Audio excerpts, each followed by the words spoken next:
हैं news room live और मैं हूं आपके साथ आशा सरमाल। इस वक्त की बड़ी खबर के साथ ही शुरुआत करेंगे। मेरे साथ मेरे सहयोगी कुणाल गोस्वामी भी हैं, लेकिन बड़ी खबर इस वक्त पाकिस्तान से सामने आ रही है, जहां पर आप देखिए किस तरह से एक बड़ा धमाका हुआ है।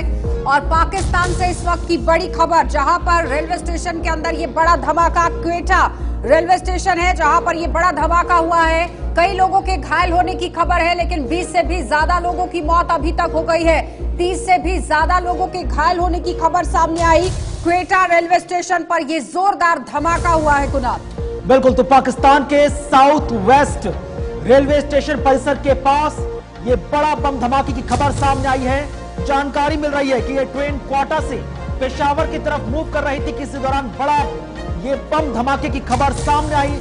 अब तक 30 से ज्यादा लोगों की घायल होने की सूचना है, जबकि दर्जन भर से ज्यादा लोगों की मौत के आंकड़े भी सामने आ रहे हैं। तो पाकिस्तान की सरजमी एक बार फिर से धमाकों की आवाज से गूंजती नजर आ रही है, जहां पर एक बार फिर से पाकिस्तान के अंदर बम धमाके में 20 से ज्यादा लोगों की मौत हो गई और 30 से ज्यादा लोग घायल हुए। ये हादसा तब हुआ जब सैकड़ों की तादाद में जो ट्रेन में लोग सवार होकर क्वेटा से पेशावर की तरफ जा रहे थे कि इसी दौरान ट्रेन में बम ब्लास्ट हुआ और देखते ही देखते सैकड़ों की तादाद में लोगों की मौत हो गई। जानकारी यह भी मिल रही है कि रेस्क्यू जो टीम है घटनास्थल पर मौजूद है, लेकिन जैसे जैसे समय गुजर रहा है मृतकों की संख्या बढ़ती जा रही है। घायलों को नजदीकी अस्पताल में भर्ती कराया गया है। जांच एजेंसियां, सुरक्षा एजेंसियां, पाकिस्तान की पुलिस सभी घटनास्थल पर मौजूद हैं और धमाके की वजहों को पता लगाने का जो सिलसिला है वो शुरू हो रहा है। बहरहाल इस वक्त की बड़ी खबर, पुलिस और रेस्क्यू टीम यहां पर घटनास्थल पर पहुंच गई है। बम निरोधक दस्ता जो है वो मौके पर बुलाया गया है। हादसे की जांच लगातार शुरू कर दी गई है। क्वेटा में 2 बम ब्लास्ट हुए हैं। एक धमाके में 4 लोगों की पहले मौत बताई गई थी, लेकिन यह आंकड़ा लगातार बढ़ता चला गया, जिसमें अब आप देखिए किस तरह से 20 लोगों की मौत फिलहाल बताई जा रही थी और 30 से भी लगभग लोग जो है वो घायल हैं। क्वेटा रेलवे स्टेशन पर अफरा तफरी का माहौल है। तस्वीरों में आप देख सकते हैं किस तरह का माहौल पाकिस्तान के क्वेटा रेलवे स्टेशन पर देखने को मिला, क्योंकि हैवी बम ब्लास्ट बताया गया और यह भी बताया जा रहा है सोर्सेज के हवाले से कि IEED जो ब्लास्ट है वो यहां पर हुआ है। तो पाकिस्तान में लगातार बम धमाकों की ये खबरें आम नहीं है। इससे पहले भी कई बार धमाके यहां पर होते रहते हैं। कुछ दिन पहले भी पाकिस्तान में बम ब्लास्ट हुआ था और पाकिस्तान के अशांत नॉर्थ जो बेजस्थान है वहां पर भी बम धमाका हुआ, जिसमें 4 सुरक्षा कर्मियों की मौत हो गई थी, जबकि कई लोग घायल भी हुए थे। इसके अलावा खैबर पख्तूनख्वा में भी एक स्कूल के पास बम धमाका हुआ था। धमाके में 2 बच्चों की मौत हो गई थी। और अब ताजा अपडेट आपके सामने, जहां पर पाकिस्तान के अंदर क्वेटा रेलवे स्टेशन पर यह बड़ा धमाका होता है। बिल्कुल पास ये धमाका हुआ है, जहां पर 20 से भी ज्यादा लोगों की मौत हो गई है और किन्हीं लोगों को रेस्क्यू भी किया गया है। फिलहाल बड़ी अपडेट, जहां पर आप देखिए ये मरने वालों का आंकड़ा जो है वो बढ़ सकता है। करोड़ी सिंह विदेश मामलों की जानकार हमारे साथ जुड़ गए। करोड़ी सिंह जी, जिस तरह से यहाँ पर ये बड़ा धमाका हुआ है, लगातार IED ब्लास्ट जो है वो बताया जा रहा है, लेकिन अभी तक फिलहाल पुष्टि नहीं की गई है। सोर्सेज के हवाले से ये खबर है। यस आशा जी, देखिए ऐसा है कि ये आतंकवादी अटैक होना पाकिस्तान में कोई नई बात नहीं है, क्योंकि वहाँ जिस तरह के टेररिस्ट ऑर्गेनाइजेशन काम कर रहे हैं, तो पाकिस्तान ने क्या कि दूसरे देशों के अगेंस्ट में, जैसे भारत के अगेंस्ट में टेररिज्म को प्रमोट किया, ऑर्गेनाइजेशंस को प्रमोट किया, लेकिन पाकिस्तान के अंदर भी बलूचिस्तान में और खैबर पख्तूनख्वा में और तहरीक तालिबान और पाकिस्तान, इतने संगठन एक्टिव हैं और उन संगठनों को एक तरह से समाज से सपोर्ट मिल रहा है, क्योंकि बलूचिस्तान का ये कहना है कि हमारे यहाँ के रिसोर्सेज हैं और जो बलूच नेशनलिज्म है वो पाकिस्तान के राष्ट्रवाद से भी पुराना है। तो पाकिस्तान के जो पंजाबी एलिमेंट हैं या दूसरे जो चाइनीज प्रोजेक्ट वहाँ आ रहे हैं, वो हमारे रिसोर्सेज का एक्सप्लॉयटेशन कर रहे हैं और हमारे लोगों को उसका फायदा नहीं मिल रहा है। तो बलूचिस्तान में तो उस तरह का है। पख्तूनिस्तान में देखिए, ये 2 पख्तून और बलूच हैं, दोनों ही अफगानिस्तान और ईरान और पाकिस्तान में डिवाइडेड हैं। तो कम्युनिटी का डिवीजन हो जाता है, तो वो कम्युनिटी हमेशा असर्ट करती है कि पुनः संगठित होने के लिए। तो पाकिस्तान के अगेंस्ट में भी शिकायत है और वो अपने आप को पुनः संगठित भी करना चाहती हैं। और जब राजनीतिक अस्थायित्व हो, आर्थिक संकट हो, तो स्थिति और विकट बन जाती है। तो पाकिस्तान में आजकल राजनीतिक अस्थायित्व का दौर चल रहा है प्रैक्टिकली, और आर्थिक संकट के दौर से भी गुजर रहा है। तो ऐसी स्थिति में जो सेना है और जो इंटेलिजेंस एजेंसीज हैं, वो जो सरकार है उसमें आपस में तनाव की स्थिति बनी हुई है कुछ सीमा तक। ठीक है, लेकिन करोड़ी सिंह सर, ये जो बलोच के जो सीनियर एसएसपी हैं मोहम्मद बलोच, उनका ये कहना है कि it seems to be a suicide bomber.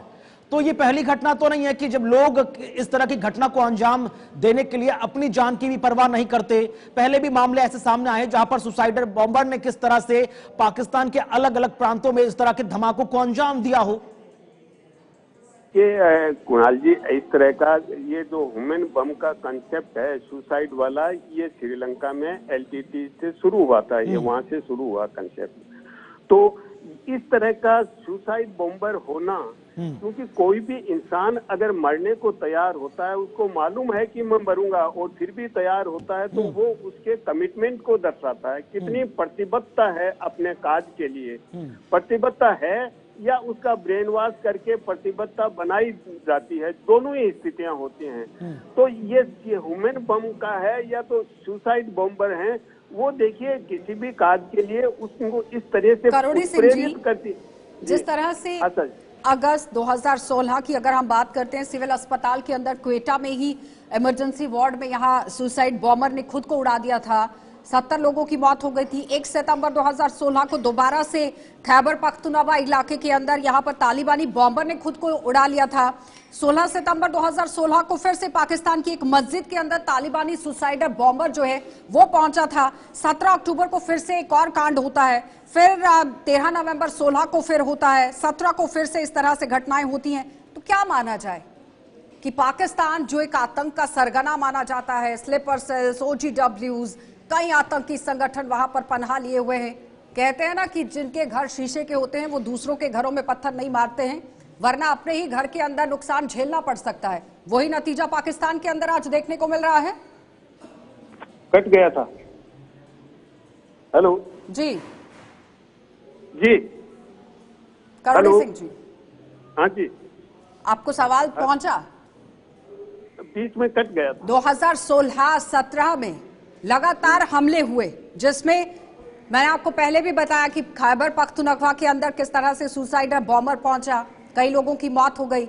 और सवाल यहां पर यह है कि जो आतंक को पनाह देने वाला सरगना पाकिस्तान, क्योंकि जम्मू कश्मीर के अंदर हालात को बिगाड़ने की कोशिश, और बार बार जिस तरह से कहा जाता है कि जिनके घर खुद के शीशे के होते हैं वो दूसरों के घरों में पत्थर नहीं मारते हैं, उसका खामियाजा पाकिस्तान भुगत रहा है आज, क्योंकि IED ब्लास्ट बताई जा रही है सोर्सेज के हवाले से जो खबर है। देखिए आशा जी, ऐसी स्थिति है कि जो भी देश आतंकवाद को बढ़ावा देता है, हिंसा को बढ़ावा देता है किसी के अगेंस्ट में, वो खुद उसका अल्टीमेटली विक्टिम होता है। क्योंकि अगर आप अपने ही समाज में आतंकवादियों को तैयार करेंगे तो उनका एक दृष्टिकोण होता है, वो फिर आपके अगेंस्ट में भी हो जाते हैं। जैसे अमेरिका पाकिस्तान दोनों ने मिलकर तालिबान को बढ़ावा दिया। पहले अमेरिका ने तालिबान को भुगता, अब पाकिस्तान भी तालिबान को भुगत रहा है। तहरीके तालिबान पाकिस्तान है वो। तो इस तरह का अगर आप गलत दिशा में जाओगे, अगर आपके साधन सही नहीं है, तो आपका अच्छा उद्देश्य हासिल नहीं हो सकता। ठीक है करोड़ी सिंह जी, बहुत बहुत धन्यवाद जुड़ने के लिए। तो फिलहाल पाकिस्तान के क्वेटा के अंदर आपने देखा कि रेलवे स्टेशन के बिल्कुल पास एक बड़ा धमाका हुआ, लेकिन बड़ी अपडेट आपके सामने रख देते हैं, जहां पर देखिए झारखंड से बड़ी खबर देखने को मिल रही है, क्योंकि सियासी सरगर्मियां लगातार तेज हो गई हैं। झारखंड के अंदर चुनावों के बीच में इनकम टैक्स का ये छापा पड़ा है, और सीएम सोरेन के PS, यानी कि आप देखिए PS के घर के अंदर IT की रेड हुई है। रांची, जमशेदपुर के अंदर 17 ठिकानों पर छापे मारे गए हैं। चुनाव में हवाला के जरिए यहां पर पैसे का लेन देन को मद्देनजर रखते हुए ये बड़ी छापेमारी यहां पर हुई है। बिल्कुल, तो झारखंड विधानसभा चुनाव जहां पर आने वाले वक्त में 2 चरणों में संपन्न होते हुए नजर आएंगे, लेकिन इसी बीच इनकम टैक्स की टीम ने मुख्यमंत्री हेमंत सोरेन के पीएस यानी पर्सनल सेक्रेटरी के घर सुनील श्रीवास्तव के आवास समेत उनके रिश्तेदारों के समेत कुल 16 से 17 ऐसे ठिकाने हैं, चाहे जमशेदपुर हो या रांची हो, जहां पर छापेमार की कार्रवाई लगातार सामने आ रही है। मामले को लेकर लगातार एक के बाद एक कई टीमें यहां पर दबिश दे रही हैं। सुनील श्रीवास्तव हेमंत सोरेन के राइट हैंड भी कहे जा सकते हैं, पर्सनल सेक्रेटरी भी हैं, निजी सचिव भी हैं, और अब जिस तरह से कार्रवाई की खबर सामने आई है, तस्वीरें आपके सामने टीवी स्क्रीन पर, उसके बाद झारखंड की सियासत में नया सियासी भूचाल आ गया है, क्योंकि विपक्ष अब एक बार फिर से इस मुद्दे को उछालता हुआ नजर आएगा कि मौजूदा केंद्र सरकार या भारतीय जनता पार्टी को जब जब चुनाव हाथ से निकलता हुआ नजर आता है तो आईटी या फिर सीबीआई की टीमों का इस्तेमाल किया जाता है। लेकिन राजधानी रांची में इनकम टैक्स की लगातार कार्रवाई झारखंड के अंदर चल रही है, क्योंकि राजधानी रांची में आयकर विभाग की तरफ से छापेमारी की गई है। 9 जगहों पर एक साथ ये दबिश दी गई है। झारखंड में आचार संहिता लागू है, लेकिन उसके बीच में इस तरह से इनकम टैक्स डिपार्टमेंट की तरफ से छापेमारी की गई है। केंद्रीय एजेंसियां लगातार सक्रिय मोड पर हैं। हेमंत सोरेन के निजी सचिव के घर पर यह बड़ा छापा मारा गया है। बिल्कुल, इससे पहले भी हमने देखा था कि आज से करीब ठीक 3 महीने पहले कि हेमंत सोरेन के जो निजी सचिव हैं सुनील श्रीवास्तव फिर सुर्खियों में आए थे जब चंपई सोरेन को मुख्यमंत्री के पद से हटाया जा रहा था। तब ये वही व्यक्ति था, आशा आपको याद होगा। बहरहाल क्या कुछ बयान सामने आए सरकार के प्रति उसको निभाने का काम किया। रोज छापे पड़ेंगे, रोज सूत्रों के हवाले से जानकारी आएंगी। मैं बहुत स्पष्ट शब्दों में इन जांच एजेंसियों को पूछना चाहते हैं कि आप समय का चुनाव कैसे करते हैं और पात्र कहां से ढूंढते हैं। खोज पाएंगे भैया। छापेमारी की गई है। मनीष झा हमारे साथ, हमारे संवाददाता झारखंड से जुड़ गए हैं। मनीष, क्या कुछ अपडेट है? जिस तरह से बताया गया कि 17 ठिकानों पर छापेमारी की गई है, क्या कुछ दस्तावेज उठाए गए हैं? किस तरह से पूरी पूछताछ वहां पर चल रही है? आशा, मुख्यमंत्री हेमंत सोरेन के निजी सचिव हैं सुनील श्रीवास्तव, उनके 9 जगहों पर लगातार छापेमारी सुबह से ही जारी है और उनके ससुराल में उनके संबंधित जितने हैं वहां छापेमारी जारी है और इस पर सियासत भी गर्म है। सुप्रियो भट्टाचार्य पहले से ही कहते रहे हैं कि भारतीय जनता पार्टी ने जिस समय को चुना है यह समय राजनीतिक फायदा लेने के लिए है। जितनी भी जांच एजेंसियां हैं वह तो स्वतंत्र हैं, परंतु भारतीय जनता पार्टी के इशारे पर काम कर रही है। उन्होंने तथ्य देते हुए कहा कि जिस तरह से कार्रवाई हो रही है, स्वतंत्र एजेंसियां हैं, यदि किसी के यहाँ छापेमारी होती है और कुछ नहीं पकड़ा जाए, कुछ नहीं निकलता है, तो स्वतंत्र एजेंसियों को यह स्पष्ट करना चाहिए जिससे कि राजनीतिक लाभ उन्हें हो। उन्होंने यह भी आरोप लगाया कि भारतीय जनता पार्टी जिस तरह से लगातार कार्रवाई कराती रही है और लोगों को बताने का प्रयास करती है कि इनकम टैक्स का जो सीबीआई है ये सभी लगातार इसलिए छापेमारी कर रही है। जरा ये बताइए, जिस तरह से आयकर विभाग ने इससे पहले भी छापेमारी की थी, 26 अक्टूबर को आयकर विभाग की तरफ से विधानसभा चुनावों के दौरान हवाला के माध्यम से ही जो धन का लेन देन हुआ था उसकी सूचना के आधार पर रांची, जमशेदपुर, गिरिडीह, कोलकाता में ये छापेमारी की गई थी, लेकिन जिसमें 150 करोड़ रुपए की जो बेईमानी संपत्ति है, निवेश है, उसके दस्तावेज जब्त किए गए थे। आज किस तरह से कार्रवाई की गई है? क्या दस्तावेज कोई जब्त किए गए हैं या फिर कोई कैश यहाँ पर इकट्ठा की गई है, बरामद की गई है? किस तरह से आज कार्रवाई रही है? आरोप तो है ही, लेकिन उस बीच में कार्रवाई को किस तरह से अंजाम दिया गया? आशा, थोड़ा सा हमें समय का इंतजार करना होगा क्योंकि अभी जिस तरह से छापेमारी जारी है, 12 बजे के बाद अनुमान है कि 2 से 3 बजे के बाद कुछ आउटपुट आने की संभावनाएं हैं। अब मनीष, बड़ा सवाल यह उठता है कि जब जब सीबीआई या आईटी की टीमों का इस्तेमाल किया जाता है, विपक्ष एक ही रटा रटाया जवाब देता है कि बीजेपी के हाथ से चुनाव जब सरकता है तो इस तरह से एजेंसियों का इस्तेमाल होता है, भले ही रिकवरी हो ना हो। अब बीजेपी इस पूरे इन्वेस्टिगेशन को किस तरह से डिफेंड कर रही है? बीजेपी के पास पहले के भी ऐसे कई घटनाक्रम हैं जहां पर से रिकवरी हुई है। कुणाल, जिस तरह प्रधानमंत्री आए थे और गढ़वा में आकर उन्होंने जनसभा को संबोधित करते हुए कहा था कि मैंने अपने जीवन में इतनी राशि यानी नोट का पहाड़ कभी नहीं देखा जो झारखंड में देखने को मिल रहा है।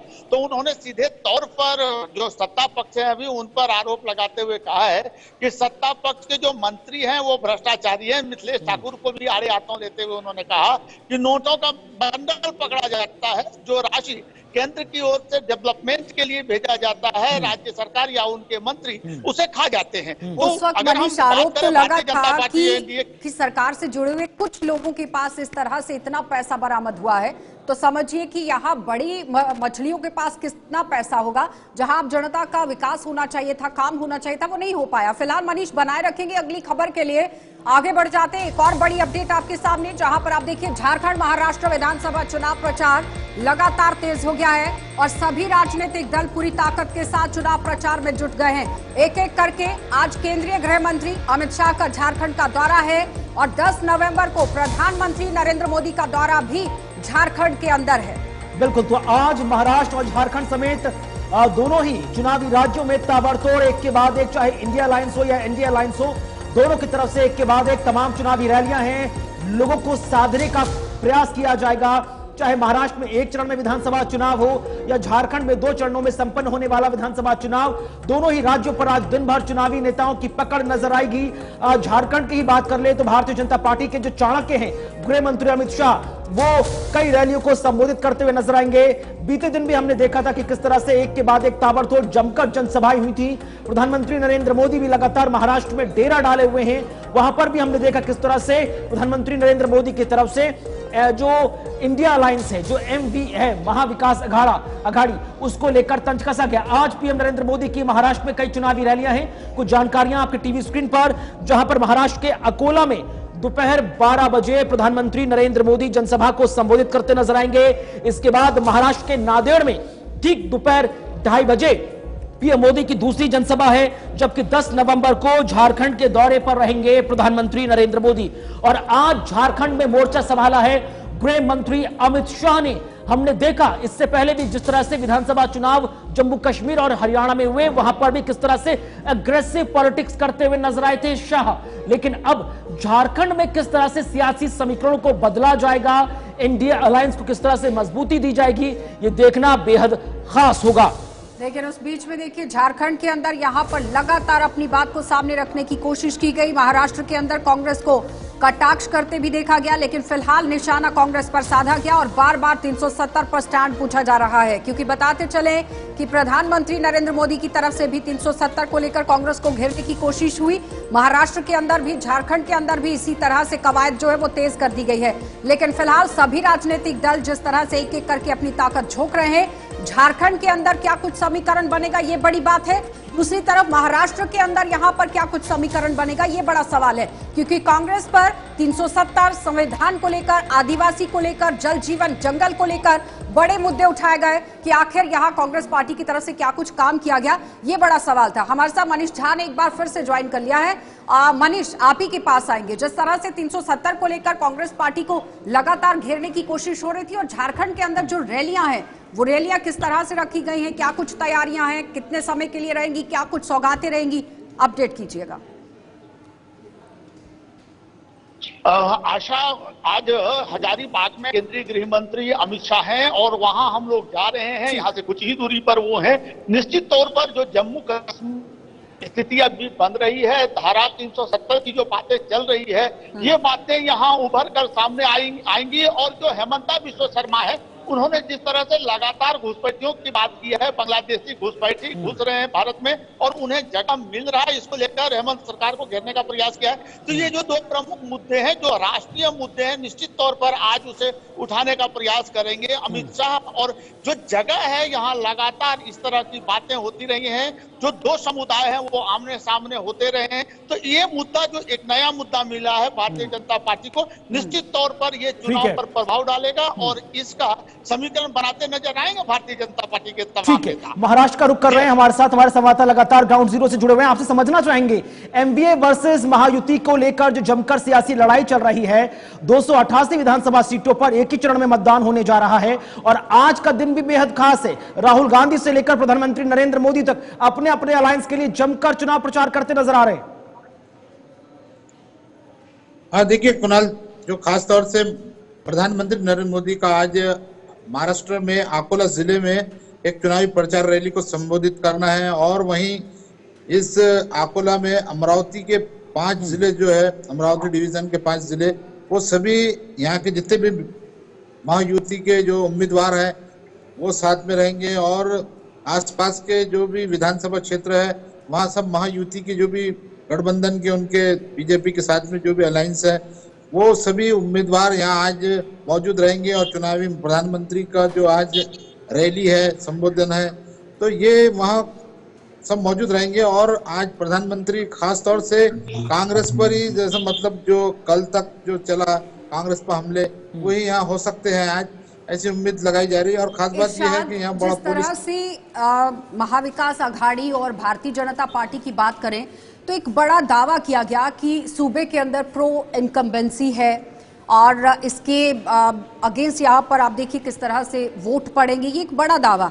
उसके बाद यहाँ पर एमवीए की तरफ से ये दावा किया गया कि सरकार के खिलाफ हवा है, वहां से अपने आप को आप देखिए किस तरह से कैश कर लीजिए। लेकिन विधानसभा में जीत हासिल करने के लिए सरकार पूरी तरह से लोगों के दर्द पर मरहम लगाने की कोशिश करेगी। आपको लगता है कि फायदा होने वाला है? किस तरह का रहेगा समीकरण? हाँ देखिए, खास तौर से हम देख रहे हैं कि यहाँ जो है बगावत जो है बहुत ज्यादा बढ़ चुकी है, पार्टियों में बगावत देखी जा रही है। जो हर बीजेपी के जो उम्मीदवार है उनकी ही फाइट में बीजेपी के ही उम्मीदवार उतरे हैं, लेकिन वो अपक्ष है और यहाँ जो है और दूसरी पार्टियों के भी उम्मीदवार है। वोट का बंटवारा होता हुआ नजर आता है। यही जो बड़े नेता जो चुनावी प्रचार रैलियां कर रहे हैं उसका कुछ फर्क देख सकते हैं, लेकिन यहाँ ऐसा मुश्किल नजर आ रहा है। अब जो सरकार है बहुत ज्यादा मेहनत कर रही है, लेकिन पार्टी में ही बगावत के सुर देखने को मिल रहा है। दो महत्वपूर्ण सवाल हैं, दो जो इरशाद सबसे ज्यादा चुनावी मुद्दे इर्द गिर्द घूमते नजर आ रहे हैं। एक, बटेंगे तो कटेंगे का नारा जो एनडीए की तरफ से दिया गया है, महायुति की तरफ से दिया गया है, और एमवीए की हम बात करें तो वहां से जुड़ेंगे तो जीतेंगे की बात। और दूसरी तरफ बीते कई दिनों से हम जो लाडली योजना है उसको लेकर भी जमकर राजनीति होती देख रहे हैं। ग्राउंड जीरो पर इन मुद्दों के कितने इंपैक्ट नजर आ रहे हैं? देखिए, ये मुद्दे जो है ये तो अपनी जगह पर है और खास तौर से अभी प्रधानमंत्री ने कल एक नया नारा दिया है, एक रहेंगे तो सेफ रहेंगे।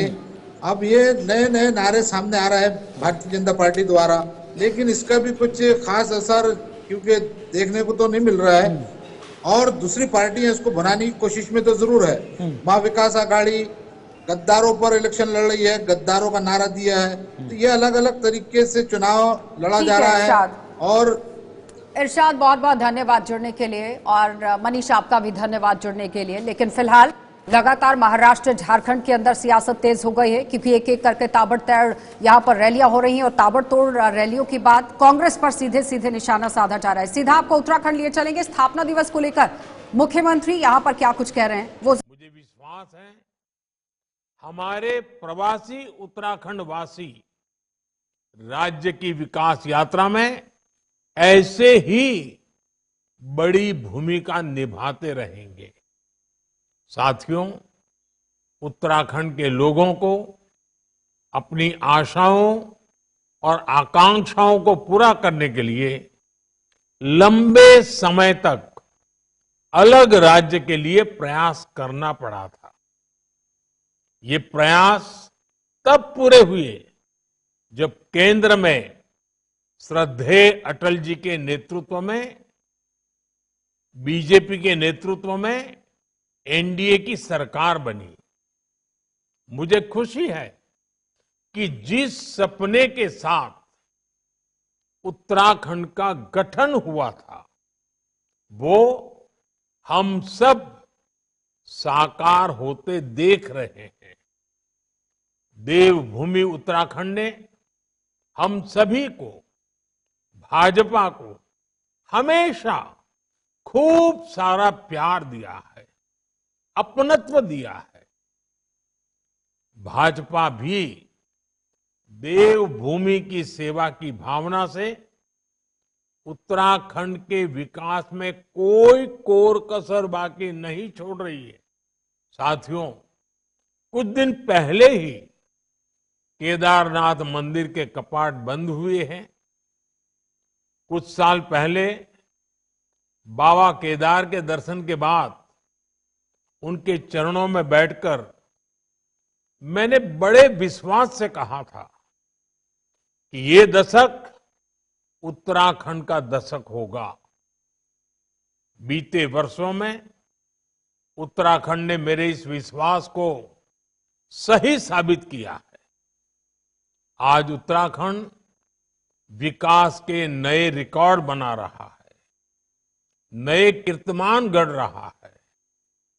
पिछले साल के सस्टेनेबल डेवलपमेंट गोल्स इंडेक्स में उत्तराखंड को पहला स्थान प्राप्त हुआ है। ईज ऑफ डूइंग बिजनेस में राज्य को अचीवर्स और स्टार्टअप रैंकिंग में लीडर्स की कैटेगरी में रखा गया है। पिछले 1.5-2 वर्षों में उत्तराखंड की राज्य विकास दर में 1.25 गुना से की बढ़ोतरी हुई है।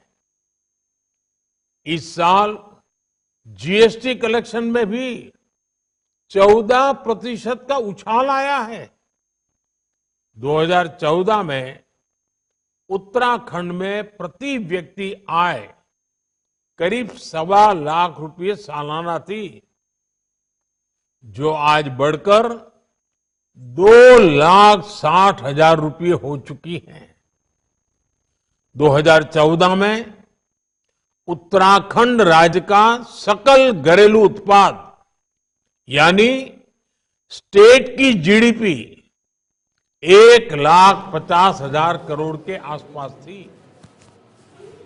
चलिए, तो फिलहाल प्रधानमंत्री को आप सुन रहे थे, किस तरह से राज्य स्थापना दिवस पर उत्तराखंड के लोगों की बात वो कर रहे हैं कि किस तरह से उन्होंने अपनी रखी है। लेकिन उनके साथ साथ सीएम पुष्कर सिंह धामी क्या कुछ कह रहे हैं वो भी जरा सुन लीजिए। आप सबको प्रणाम करता हूं और आप सबकी उपस्थिति को स्वागत करता हूं, आप सबका अभिनंदन करता हूं।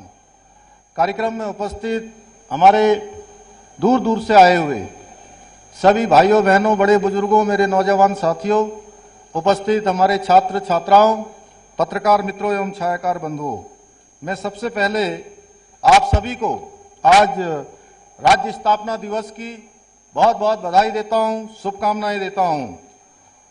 और अभी विगत दिनों अल्मोड़ा जिले में हुई भीषण बस दुर्घटना में दिवंगत हुए सभी हमारे बीच भाई बहनों को, बच्चों को, जिन्होंने जो हमारे बीच में अब नहीं रहे, उनको अपनी श्रद्धांजलि अर्पित करता हूं तथा बाबा केदार से घायलों के लिए प्रार्थना करता हूं।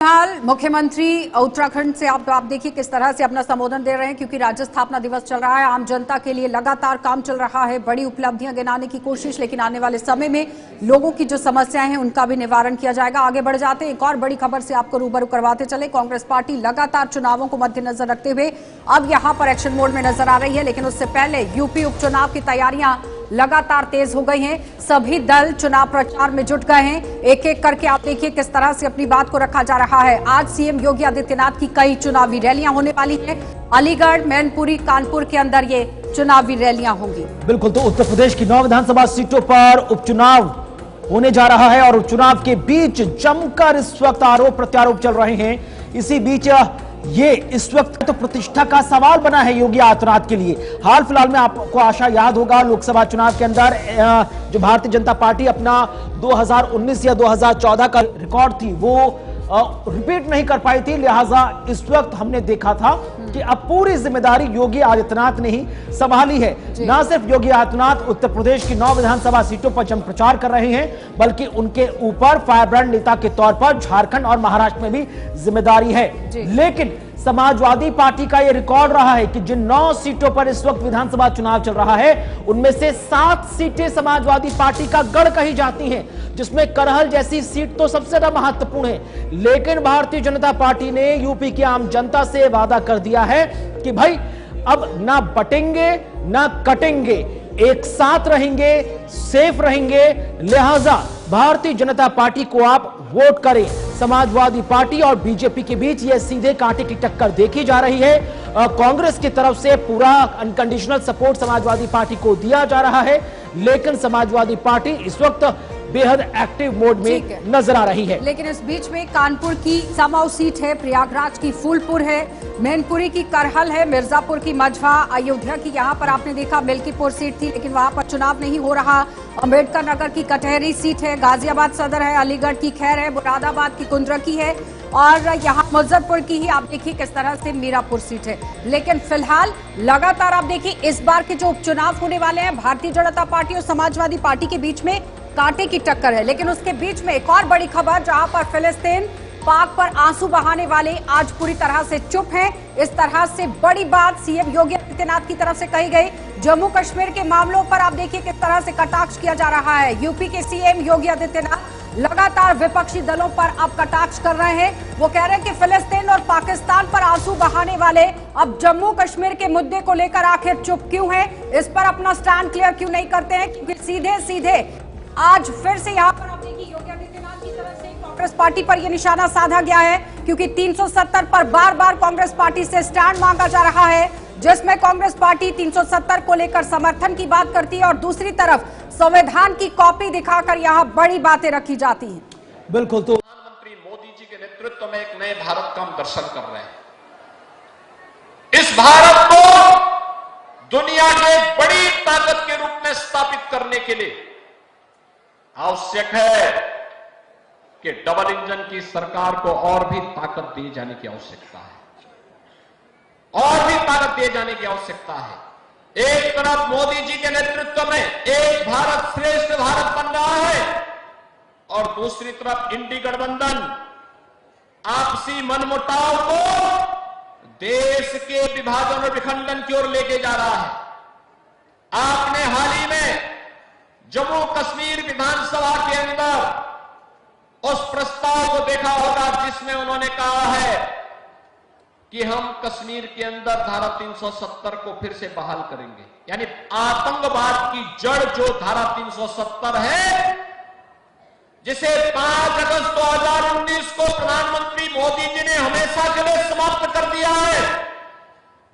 कांग्रेस और समाजवादी पार्टी को अपनी स्थिति स्पष्ट करनी चाहिए। चलिए, तो फिलहाल सीएम योगी आदित्यनाथ को आप सुन रहे हैं, जहां पर उन्होंने कांग्रेस पार्टी से स्टैंड क्लियर करने की बात कह दी है। हमारे साथ गौरव पांडे ने ज्वाइन कर लिया है। गौरव, फिलिस्तीन को लेकर जमकर आंसू बहाना, लेकिन जम्मू कश्मीर पर पूरी तरह से चुप्पी साधी गई है। इस तरह से आप देखिए कटाक्ष सीएम योगी आदित्यनाथ की तरफ से किया गया है। बार बार स्टैंड क्लियर करने की बात कही जा रही है कांग्रेस को। बिल्कुल, देखिए साफ तौर पे अगर मैं बात करूं सीएम योगी की, तो लगातार वो इस वक्त रैलियों को संबोधित कर रहे हैं और खासकर सबसे बड़ी बात यह है कि कांग्रेस पर साध रहे हैं निशाना। बात करिए जम्मू कश्मीर के मामले में या धारा 370 के मामले में, इन तमाम मुद्दों को लेकर के विशेषकर उत्तर प्रदेश के मुख्यमंत्री योगी आदित्यनाथ वैसे भी फायर ब्रांड नेता कहे जाते हैं। फायर ब्रांड नेता होने के नाते इनका एक तरीके से बीजेपी का ये कर्तव्य भी बन जाता है और भारतीय जनता पार्टी में इकलौते ऐसे नेता हैं जो साफ तौर पर मुखर होकर अपनी बात रखते हैं और एक बार फिर से मुखर होकर के ही अपनी बात रख रहे हैं, जहां पर फिलिस्तीन पाक को लेकर के जमकर बरसे, तमाम इन मुद्दों को लेकर के लगातार जनता को संबोधित कर रहे हैं। और हाल ही में उत्तर प्रदेश में अब उपचुनाव भी हैं। उपचुनाव से पहले दूध का दूध और पानी का पानी कर देने की नीयत के साथ इस वक्त भारतीय जनता पार्टी काम कर रही है। जी नहीं, लेकिन ये 9 सीटें जो विधानसभा चुनाव के उपचुनाव के तहत सामने आ रही हैं, क्या नजर आ रहा है धारा 370 का इस्तेमाल होना जम्मू कश्मीर विधानसभा चुनाव में, या बटेंगे कटेंगे एक रहेंगे तो सेफ रहेंगे जैसे मुद्दों पर जमकर राजनीति होना, या इन शब्दों का मंचों पर इस्तेमाल होना, इमोशनल वोट अपील हो रही है? गौरव,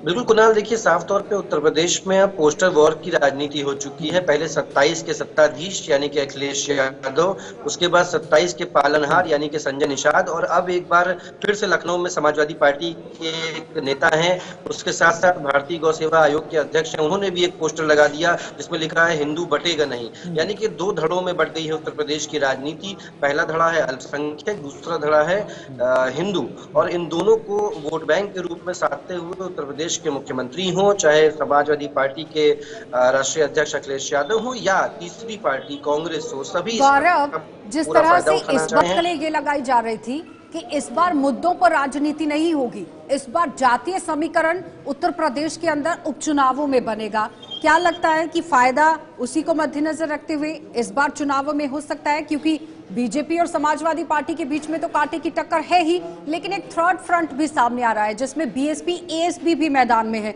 तो कहीं ना कहीं मुकाबला त्रिकोणीय होने वाला है।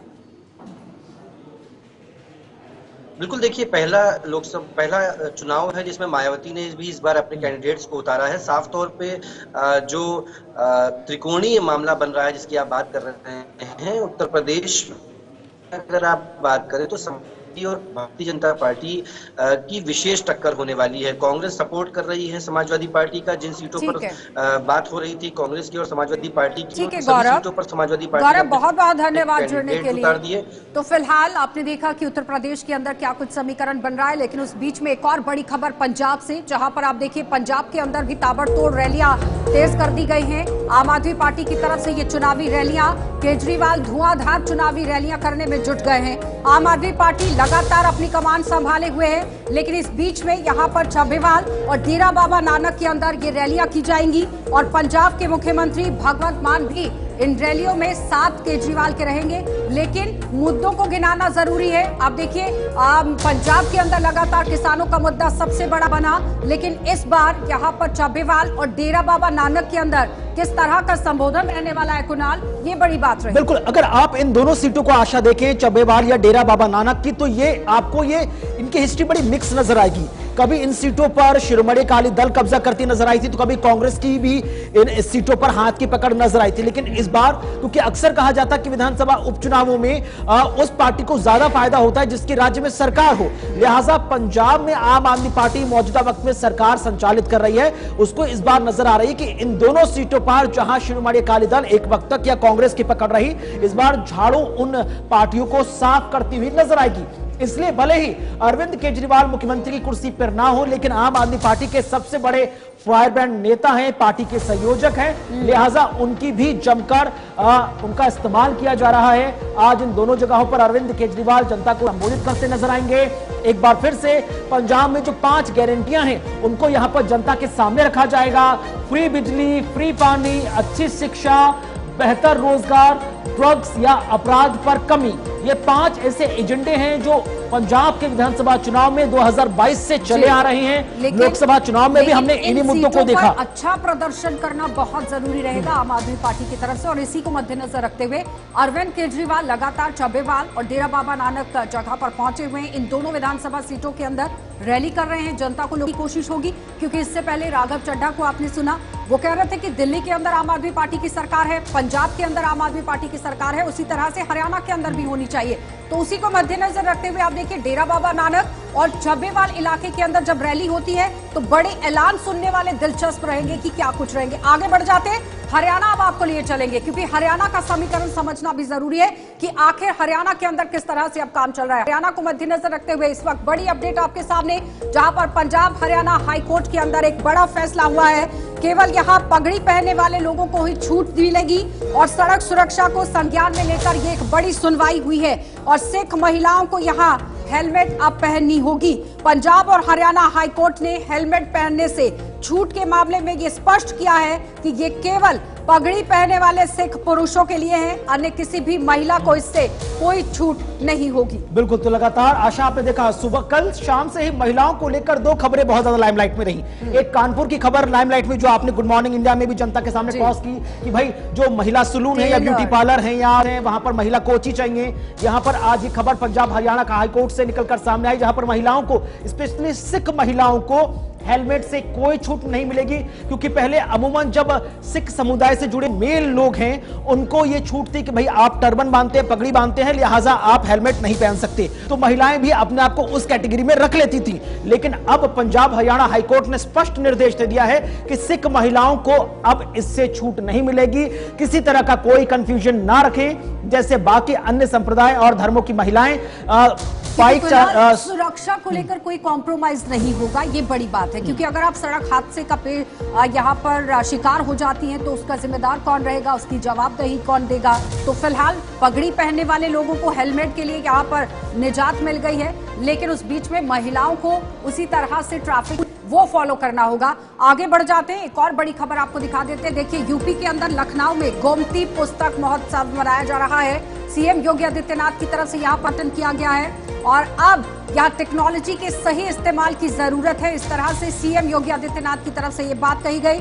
अब टेक्नोलॉजी हमें चला रही है, इस तरह से वो कह रहे हैं। और साथ ही साथ टेक्निक के साथ आगे बढ़ना जरूरी है। हम स्मार्टफोन में कैद हो गए हैं, अब टेक्नोलॉजी की ओर आगे बढ़ने की जरूरत है।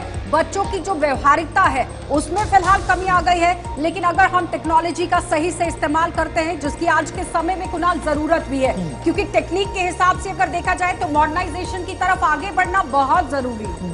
तो मुख्यमंत्री योगी आदित्यनाथ जो गोमती पुस्तक महोत्सव में स्पेशली उन्होंने जो ये बयान दिया, ये क्या कुछ कहा, नजर डालिए। समाज के सामने लाने का प्रयास करेगा तो वर्तमान पीढ़ी को भी एक नया मार्गदर्शन प्राप्त होगा। नेशनल बुक ट्रस्ट ने पहल प्रारंभ की है।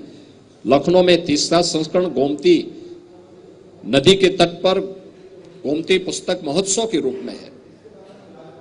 गोमती हमारे लिए केवल एक नदी नहीं है, यह एक संस्कृति, हमारे यहाँ नदी एक संस्कृति के रूप में मान्य रही है और उस संस्कृति को हम लोगों ने अपनी सभ्यता के साथ जोड़ा है। उसके बगैर हमारी सभ्यता और संस्कृति कभी आगे नहीं बढ़ सकती। जितनी भी दुनिया की प्राचीन संस्कृतियां पैदा हुई हैं, किसी न किसी नदी के किनारे हुई हैं, उसके तट पर हुई हैं। और गोमती के तट पर प्रदेश की राजधानी लखनऊ का स्थित होना, वहां पर इस पुस्तक मेले का शुभारंभ, एक नई शुरुआत होगी। मुझे पूरा विश्वास है कि न केवल लखनऊ में बल्कि उत्तर प्रदेश में 18 कमिश्नरी मुख्यालय हैं। इन सब में नेशनल बुक ट्रस्ट को इस प्रयास को आगे बढ़ाना होगा। जिला प्रशासन प्रयास करे कि लखनऊ के हर एक संस्था की उपस्थिति इस पुस्तक मेले में अगले 9 दिन के अंदर हो।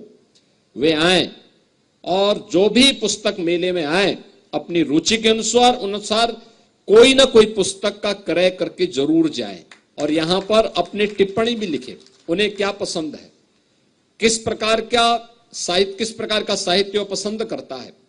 और पढ़ने की एक रुचि, अगर 6 घंटे आप डिजिटल दुनिया को दे रहे हैं, प्रयास होना चाहिए कि उसमें से थोड़ा थोड़ा कटौती करते हुए 2 घंटे आप पहले समय काटिए, उसको इधर अच्छी रोचक पुस्तकों, अपने परंपरागत पाठ्यक्रम के साथ साथ कुछ रचनात्मक कार्यक्रमों के साथ जोड़ करके अच्छी पुस्तकों के साथ भी जोड़ेंगे तो इसका लाभ आप सबको प्राप्त होगा, मुझे पूरा विश्वास। चलिए, तो फिलहाल यूपी के मुख्यमंत्री सीएम योगी आदित्यनाथ को आप सुन रहे हैं किस तरह से यहाँ पर आप देखिए उन्होंने अपनी बात को रखा कि टेक्नोलॉजी आगे बढ़ना जरूरी है, बच्चों की क्या जरूरत है, इस पर काम करने की जरूरत है। आगे बढ़ जाते हैं, एक और बड़ी खबर जहां पर जस्टिस संजीव खन्ना भारत के यहाँ 91 चीफ जस्टिस बन गए हैं। सीजेआई डीवाई चंद्रचूड़ के रिटायरमेंट के बाद चीफ जस्टिस अपने पदभार को संभालेंगे। 11 नवंबर को भारत के मुख्य न्यायाधीश के तौर पर ये यहाँ पर काबिज हो जाएंगे। सीजेआई बनने से पहले यहाँ खन्ना मॉर्निंग वॉक करते थे, जो कि अब यहाँ उन्होंने बंद कर दिया है। कुणाल, बिल्कुल, तो सिक्योरिटी के साथ जाने से उन्होंने इनकार कर दिया है। जस्टिस खन्ना जो आने वाले वक्त में सीजीआई के पद पर बैठते नजर आएंगे। उन्होंने कहा कि भाई इतनी सिक्योरिटी मुझे आदत नहीं है, लिहाजा मॉर्निंग वॉक करूंगा तो पहले की तरह करूंगा, अन्यथा घर पर ही अपनी हेल्थ को बेहतर करता हुआ नजर आएंगे। और ऑब्वियसली आशा, जब वो सीजीआई है तो इतना बड़ा जो पद है वो उनको मिलने जा रहा है, तो लिहाजा ये भारतीय एजेंसियों की और सुरक्षा बलों की जिम्मेदारी है कि उनकी सुरक्षा बरकरार रखी जाए। और उनका ये कहना है कि भैया इतनी सिक्योरिटी की मुझे आदत नहीं है, इतनी सिक्योरिटी में मॉर्निंग वॉक करूंगा तो मैं अपनी हेल्थ पर। क्योंकि सीजीआई चंद्रचूड़ का आखिरी वर्किंग डे है और भावुक भी हुए। उन्होंने कहा कि अगर मेरे समय रहते जब मैंने काम किया है, किसी को मेरी बात बुरी लगी है या मेरा काम खराब लगा है तो माफी मांगना चाहूंगा, लेकिन फिलहाल अगर हम संजीव खन्ना पर आते हैं तो न्यायमूर्ति खन्ना का दिल्ली से गहरा नाता है। लेकिन उससे पहले बड़ी अपडेट आपके सामने, जहां पर पश्चिम बंगाल के अंदर एक ट्रेन का हादसा हुआ है। ट्रेन के 3 डिब्बे पटरी से फिलहाल उतर गए हैं और सिकंदराबाद शालीमार एक्सप्रेस के ये डिब्बे उतर गए हैं और किसी के घायल होने की फिलहाल अभी तक कोई खबर सामने नहीं आई है, लेकिन बड़ा हादसा जरूर हुआ है। बिल्कुल, तो बड़ी खबर इस वक्त सीधे पश्चिम बंगाल से।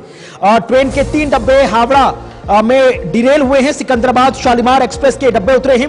फिलहाल किसी के हताहत घायल होने की सूचना नहीं है। सिकंदराबाद शालीमार सुपरफास्ट एक्सप्रेस के कुछ डब्बे डिरेल हुए हैं। दक्षिण पूर्व रेलवे डिवीजन ने यह जानकारी दी है। कुल डब्बों की संख्या 3 है। इनमें एक पार्सल वैन भी बताई जा रही है। रेलवे प्रशासन अमला मौके पर मौजूद है। राहत बचाव कार्य जारी है।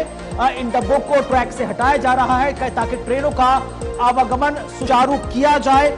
अन्य ट्रेनों की जो लेट लतीफी है या ये कहा जाए उनके समय निर्धारण में जो देरी आई है उसको दुरुस्त किया जाए। तो लगातार जब जब ऐसे डब्बों के डिरेल होने की खबर सामने आती है तो सभी के कान खड़े हो जाते हैं, क्योंकि इससे पहले भी हमने कानपुर के इलाके में भी हमने खबर देखी थी। हमको जो और भी उर्सा वाला मैटर आप याद कीजिए। सही है, बहुत सही है, लेकिन इस बीच में रेलवे विभाग को भी काम करने की जरूरत है कि आखिर कहां पर त्रुटियां रह गई हैं। इस तरह से रेल के डिब्बे जो हैं वो पटरी से उतर जाते हैं तो रेलवे विभाग के अंदर बजट काफी तरीके से दिया जाता है, लेकिन उसके बावजूद भी अगर इस तरह से हादसे पेश आते हैं तो फिर रेल विभाग को काम करने की जरूरत है। तो न्यूज रूम लाइव में फिलहाल इतना ही। मुझे और मेरे सहयोगी को दीजिए इजाजत। नमस्कार।